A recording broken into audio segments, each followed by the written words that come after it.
SG Consultancy Services. Study MBBS in Russia, Philippines, Uzbekistan.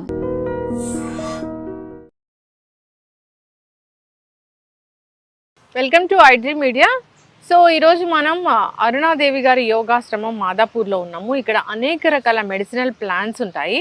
So మనం series చేస్తూ ఉన్నాం. దానిలో భాగంగా ఈరోజు మనం ఉసిరి చెట్టు గురించి తెలుసుకుందాం. ఉసిరి అనగానే జనరల్గా కార్తీక మాసంలో వనభోజనాలు చేస్తాము. ఉసిరికాయ అనగానే దానిలో చాలా రకాల ఆరోగ్య లాభాలు, మెడిసినల్ ప్రాపర్టీస్ ఉన్నాయని చెప్తుంటారు. అసలు ఓవరాల్గా ఉసిరి ఎటువంటి అనారోగ్య సమస్యలను తగ్గిస్తుంది, ఉసిరి చెట్టు కింద భోజనాలు చేయడం వల్ల మనకు కలిగే ఆరోగ్య లాభాలు ఏంటి, ఇంకా మనకు తెలియని విషయాలు ఏంటి, వివరాలు తెలుసుకుందాం. ఈరోజు మనతో పాటు ఉన్నారు ప్రముఖ యోగా గురు అండ్ స్పిరిచువల్ గురు అరుణాదేవి గారు. మ్యామ్ నమస్తే అండి. నమస్తే మ్యామ్, జనరల్గానే కార్తీక మాసం అంటే మారేడు చెప్తారు లేదా ఉసిరి చెప్తూ ఉంటారు. ఉసిరి చెట్టు కింద భోజనాలు, వన భోజనాలు అని చెప్తూ ఉంటాం. చాలా ఫేమస్ అవి.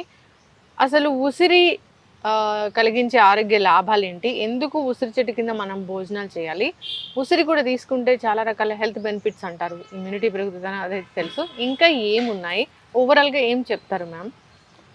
ఉసిరిలో ముఖ్యంగా కాల్షియం ఉంది, విటమిన్ సి ఉంది, ఫాస్ఫరస్ ఉంది, క్రోమియం ఉంది. దీంట్లో ఇంకా చెప్పాలి అని అంటే మనకి డైజెషన్కి చాలా మంచిది, డయాబెటీస్ ఉన్న వాళ్ళకి చాలా మంచిది, ఒబేసిటీ ఉన్న వాళ్ళకి చాలా మంచిది. ఇది అవసరం లేని వాళ్ళు ఎవరు ఉండరు. ఉసిరి, ఈ ఉసిరికాయ ఎంత మంచిది అని అంటే మనకి అన్ని సీజన్స్లో, అసలు ఆయుర్వేదాల్లో ఎన్నో రకాలుగా మెడిసిన్స్లో ఈ ఉసిరి అనేది మనకు ఉంటుంది. ఇప్పుడు త్రిఫలా తీసుకోండి, అన్నిటిలో అసలు మీరు ఆయుర్వేద ట్రీట్మెంట్స్ చేసేటప్పుడు మీరు ఇది వాళ్ళు సజెస్ట్ చేసేటప్పుడు కూడా ఉసిరి ఎక్కువగా చెప్తాం. ఉసిరిలో ఎంత మంచి కాల్షియం ఉంది అంటే సి ఉంటుంది, అది కామన్గా అది పులుపు కాబట్టి సి ఉంటుంది, కానీ దాంతోపాటు కాల్షియం ఉంటుంది. ఇంకోటి క్రోమియం ఉంటుంది ఇందులో. ఈ క్రోమియం అంటే రోజు ఈ ఉసిరి పౌడర్ తీసుకోవడం వల్ల ఏమవుతుంది అంటే ఈ క్రోమియం ఉండడం వల్ల షుగర్ బాగా తగ్గుతుంది. ఇది అసలు ప్రతి ఒక్కళ్ళ ఇంట్లో, అంటే ఇప్పుడు మర్చిపోయారేమో కానీ ప్రతి ఒక్కళ్ళ ఇంట్లో కూడా ఈ ఉసిరి సీజన్లో ఉసిరి పచ్చడిని పెట్టుకునేవాళ్ళు. అంటే ఇప్పుడులాగా ఆవకాయలు అలా వేయించి అలా కాదు, ఉసిరికాయలు యాజ్ ఈజీగా చిన్న ఉసిరి వస్తుంది కదా, రాతి ఉసిరి, ఆ ఉసిరిని ముక్కలు కోసేసి మంచిగా ఉప్పు కలిపేసేసి ఎండబెట్టేసేవాళ్ళు, కుండలో పెట్టేసేసి మంచిగా ఎండబెట్టేసేవాళ్ళు. బాగా ఎండింది అంటే కొంచెం తొక్కేవాళ్ళు అనమాట, అంటే రోట్లో వేసి మరీ మెత్తగా కాకుండా కొంచెం ఆ గింజ వచ్చేసేసి అది కొంచెం కచ్చాపిచ్చగా అంటారు కదా, అలా మెత్తగా తొక్కులాగా అది కొట్టి ఉప్పు కలిపేసేసి అలా కుండలో పెట్టేసి బాగా ఎండబెట్టి కలుపుతా అలా కొన్ని రోజులు ఎండబెట్టేసి ఇంకా దాన్ని మూత పెట్టేసి బట్ట కట్టేసేవాళ్ళు. ఆ ఉసిరి పచ్చడి ఎన్ని సంవత్సరాలు ఉంటే అంత మెడిసినల్ వాల్యూస్. ఈ కార్తీక మాసంలో అది ఖచ్చితంగా తినాలన్నమాట. ఈ నెల మొత్తం కూడా తినాలి, ఎందుకంటే మనకి ఇప్పుడు విటమిన్ సి చాలా అవసరం, వాటర్ ఎక్కువ అవసరం మనకి. ఈ చలికాలంలోనేమో మనం ఎక్కువ వాటర్ తాగం, ఎందుకంటే చల్లగా ఉంటుంది, మనకేమీ అంత తాగాలని అనిపించదు, గుర్తుపెట్టుకుని బలవంతంగా తాగాలి. కానీ ఈ ఉసిరి పచ్చడి రోజు అంత పచ్చడి, దాన్ని నల్ల పచ్చడి కూడా అనుకుంటారు, ఎందుకంటే అది సంవత్సరం అయిపోయిందంటే నల్లగా అయిపోతుంది, నల్లగా అయిపోయింది కాబట్టి దాన్ని నల్ల పచ్చడి అని అంటారు. అంటే ఫంగస్ అలాంటి ఏమీ రావు, ఎందుకంటే ఉసిరికాయ దాంట్లో ఉప్పు కలిపేస్తాం కదా, అందులో ఇంకేం కలపరు. కొంతమంది పచ్చిమిరపకాయ కూడా కలుపుతారు, కొంతమంది ఏమీ కలపరు. ఒట్టి ఉప్పు ఉసిరికాయని తొక్క అక్కడ పెట్టేసి ఎప్పుడు కావాలంటే అప్పుడు ఏం చేస్తారు, అంత తీసుకుని దాంట్లో నుంచి అప్పుడు పచ్చిమిరపకాయ కావాలితే పచ్చిమిరపకాయ, ఎండుమిరపకాయ కావాలితే ఎండుమిరపకాయ వేయించుకుని, ఇంకా ఎవరిష్టం వాళ్ళది, కాస్త వేడి నీళ్ళు కలుపుని వేయించుకుని తాలింపు పెట్టుకుని తింటారు. ఈ నల్ల పచ్చడి జాగ్రత్తగా ఈ జాడీల్లో కానీ కుండలో కానీ జాడీల్లో కానీ పెట్టేసి ఒక పక్కన ఎవరు అంటే ఊరికే తిరిగే దగ్గర కాకుండా ఒక పక్కన పెట్టేస్తారు. ఇది ఇప్పుడు మా ఇంట్లో ఎప్పుడు ఒక 2 years పచ్చడి అట్లా ఉంటుంది ఖచ్చితంగా. ఈ కార్తీక మాసం అంతా కూడా ఈ పచ్చడి ఖచ్చితంగా తింటారు. ఎందుకంటే వాటర్, అంటే డీహైడ్రేషన్ అవ్వకుండా ఉంటుంది, మనకు వాటర్ ఎక్కువ కావాలి కాబట్టి. విటమిన్ సి చాలా అవసరం, స్కిన్ డ్రై అది అవ్వకుండా దానికోసం. తర్వాత ఈ చలికాలంలో ఈ విటమిన్ సి ఎక్కువ తినడం వల్ల చలికాలంలో వచ్చే సమస్యలు ముఖ్యంగా రాకుండా ఉంటాయి. దానికోసం ఈ ఉసిరి వాడతాం. ఈ ఉసిరి ఆయుర్వేదాల్లో అసలు చాలా పౌడర్స్లో ఉసిరికాయ మిక్స్ చేస్తారు. త్రిఫలాలోనే కాదు. త్రిఫలా అంటే ఏంటి, ఉసిరికాయ, తానికాయ, కరక్కాయ ఈ 3 సమపాలల్లో కలుపుతారు. అలాగే ఉసిరికాయ కరక్కాయ కలుపుతారు, అది కూడా చాలా మంచిది. అలాగే మళ్ళీ ఉసిరికాయ తానికాయ ఒకటే కలుపుతారు. మళ్ళీ దీన్ని ఉసిరికాయ తగ్గిస్తే ఒకటి అవుతుంది, ఎక్కువ చేస్తే ఒకటి అవుతుంది. అలా మెడిసినల్ వాల్యూస్ కూడా మారుతూ ఉంటాయి ఉసిరికాయలు. ఉసిరికాయ ఖచ్చితంగా తినాలి. అందుకే మన పెద్దవాళ్ళు ఏం చేశారు, ఈ ఉసిరి చెట్టు గాలి కార్తీక మాసంలో ఉసిరి చెట్టు కింద భోజనాలు, వన భోజనాలు అవి ఎందుకు పెట్టారు, మనకి ఈ చెట్ల గురించి. ఈ చెట్లు మనల్ని ఎంత కాపాడుతాయి, మన ఆరోగ్యానికి ఎంత అవసరము, మన ముందు జనరేషన్ వాళ్ళకి మనం ఎంత వాళ్ళు కనుక అది చేయకపోతే ముందు జనరేషన్ వాళ్ళకి తెలియదు కదా, ఇది చేయడం ఎంత అవసరం. అందుకని ఉసిరి చెట్టు కింద తిన్నా, ఉసిరి చెట్టు గాలి పీల్చినా, ఉసిరికాయ తిన్నా ఈ కార్తీక మాసంలో పుణ్యం. ఇది శివుడి దగ్గరికి వెళ్ళిపోతారు ఉసిరి చెట్టు కింద, అంటే డైరెక్ట్ మనం శివుడి దగ్గరికి మనకి మోక్షం లభిస్తుంది అని చెప్పేసి చాలా మంది ఉసిరి చెట్టు కింద భోజనాలు, వన భోజనాలు ఉసిరి చెట్టు కింద కూర్చొని చేస్తారన్నమాట. అంటే దీంట్లో ఏంటి అంటే నమ్మకం ఏంటంటే ఇక్కడ ఆరోగ్యం మనకి ఇంపార్టెంట్. వాళ్ళు చెప్పింది ఏంటంటే ఆరోగ్యం ఉండడం కోసం చెప్పారు. ఈ మాసంలో ఎంత ఇంపార్టెంట్ మనకు కావాల్సిన ఎన్ని విటమిన్స్ మనకి ఒక్క ఉసిరికాయ ద్వారా వస్తుంది. మనం ఎక్సెస్ బరువు పెరగకుండా ఉంటాం, బరువు తగ్గుతాం, ఆకలి లేని వాళ్ళకి ఆకలి పుడుతుంది, ఎక్కువ ఆకలి లేని వాళ్ళకి ఆకలి తగ్గుతుంది, తర్వాత కాల్షియం డెఫిషియన్సీ తగ్గుతుంది, విటమిన్ సి కావాలని సి తగ్గుతుంది, జుట్టు ఆరోగ్యంగా పెరగడానికి, స్కిన్ మన చర్మం ఆరోగ్యంగా కాంతివంతంగా ఉండడానికి అన్నిటికీ ఉసిరికాయ చాలా బాగా పనికొస్తుంది. కాబట్టి ఈ ఉసిరి చెట్టు కింద భోజనం చేసి ఇంత ఆరోగ్యాన్ని నుంచి ఇంత మమ్మల్ని కాపాడుతున్న అదంతా ఉపయోగపడుతుంది. కాబట్టి దానికి పూజ చేసి నమస్కారం చేసుకుని పిల్లలందరికీ దాని గురించి, దాని ప్రత్యేకత, మనకి ఎంత ఇంపార్టెంట్ అనేది మనం చెప్పి పిల్లలకి కూర్చుని భోజనాలు అనేవి చేస్తారన్నమాట. అయితే ఈ ఉసిరి చెట్టు కింద దీపాలు వెలిగిస్తారు కదా? అవును, అది పురాణాల్లో కూడా ఉసిరికి చాలా ఇది ఉంది కదండి. తులసి ఉసిరి చెట్టుకి మనం పూజ చేస్తారు. మనకి కార్తీక మాసంలో వస్తుంది కదా తులసి కళ్యాణం వస్తుంది కదా, చిలుకు ద్వాదశి అని అంటాం కదా మనం. ఆ రోజున ఉసిరి చెట్టు తర్వాత తులసి చెట్టు తీసుకొచ్చి మనం కళ్యాణం కూడా చేస్తాం.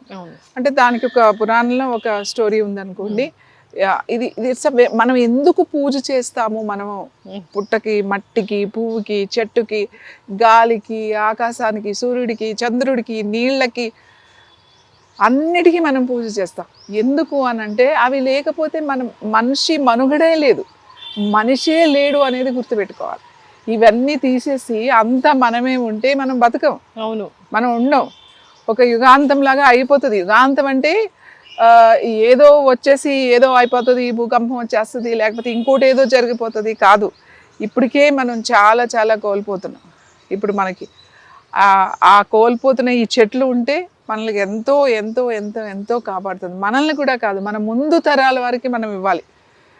వీటి గురించి మన ముందు తరాల వాళ్ళకి చెప్పాలి. ఇప్పుడు మనం చెప్తున్నాం, మనం మాట్లాడుతున్నాము అని అంటే మనం వాళ్ళు చెప్పారు కాబట్టి మనం అవన్నీ పాటించాం కాబట్టి మనకు తెలిసినా తెలియకపోయినా ఈ కార్తీక మాసం ఎవరు భోజనానికి పిలుస్తారా, ఎవరు ఉసిరి చెట్టు కింద భోజనాలు పెడతారా, ఎవరు బూరులు పెడతారు, ఎవరు ఇది పెడతారు అని పిలవగానే సంతోషంగా, వాళ్ళు ఎవరో తెలియకపోయినా ఒకసారి మేము ఊళ్ళో ఉన్నప్పుడు పలానా చోట తోటలో ఉసిరి చెట్టు భోజనాలు పెడుతున్నారంటే వెళ్ళిపోయేవాళ్ళం, సరదాగా వెళ్ళి తినేవాళ్ళం. అక్కడ ఆ రోజు అక్కడ కూర్చుని ఆ పూజారి గారు పూజ చేసిన తర్వాత దాని ప్రత్యేకత అవన్నీ చెప్తుంటే వినేవాళ్ళం. వాళ్ళు చేశారు కాబట్టి ఈరోజు మనకు తెలిసింది. మనం చేయకపోతే మన పిల్లలకి ఎలా తెలుస్తుంది? ఖచ్చితంగా అందుకే మనం కూడా చేయాలి, మనం పాటించాలి. పిల్లలకి ఇది చేయండి అని చెప్పకూడదు, మనం చేయాలి. మనం చేస్తే వాళ్ళకి తెలియకుండానే వాళ్ళు తీసుకుంటారు. ఎందుకంటే మన ముందు వాళ్ళు ఎవరు మీరు చేయండి అని చెప్పలేదు, వాళ్ళు చేశారు కాబట్టి మాకు వచ్చింది, అంటే మనకు వచ్చింది, మనం ఇప్పుడు చెప్పగలుగుతున్నాం. మనం ఇప్పుడు ఏం చేస్తున్నాం అంటే వాళ్ళు చేశారు, మనం అది చూసి వీళ్ళ చేత చేయించాలని ట్రై చేస్తున్నాం, మనం చేయట్లేదు. పిల్లల మీద ప్రెషర్ ఇస్తున్నామంట, నువ్వు చెయ్యి అని చెప్పి.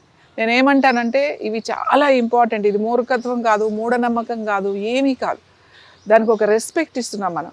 నువ్వు ఉన్నావు కాబట్టే అమ్మ నేనున్నాను, నీ వల్లనే నేను ఇవాళ బతుకుతున్నాను. నాకు విటమిన్ సి లేకపోతే నాకు ఎన్ని ప్రాబ్లమ్స్ వస్తాయి. సో ఇంత మనం ఉసిరి చాలా దాంట్లో వాడతాం. మనం ఆయుర్వేదాలోనే కాదు, మన తెలుగులో ఇప్పుడు ఉసిరి జ్యూసెస్ వచ్చేసి, ఉసిరి ఆమ్ల క్యాండీస్ పిల్లలకి, చిన్న పిల్లలకి చక్కగా షుగర్ క్యాండీస్ అని చెప్పి ఉసిరి ముక్కలు ఎండబెట్టేసి పాకం పట్టేసి దాంట్లో పెడతారు ఉసిరి క్యాండీస్. మురబ్బా అని చెప్పి ఆ జ్యూస్ లో పెట్టి గులాబ్ జామ్ లాగా అమ్ముతా ఉంటారు.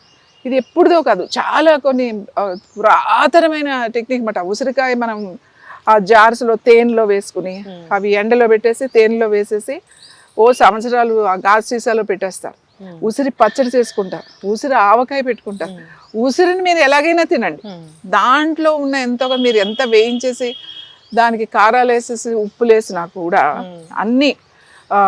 అన్ని మంచిగా జరుగుతుంది. ఇంకొకటి అంటే ఉసిరిలో అన్ని గుణాలు ఉన్నాయి, విటమిన్స్ ఉన్నాయి, దాంట్లో అన్నీ ఉన్నాయి. లేనిది ఏంటో తెలుసా అండి, ఒక్క ఉప్పు లేదు. అంటే సోడియం ఒక్కటే లేదు ఉసిరిలో. ఆ సోడియం ఒక్కటి వేసామనుకోండి ఇంకా అన్ని సంపూర్ణమైన ఆహారం కింద వచ్చేస్తుంది.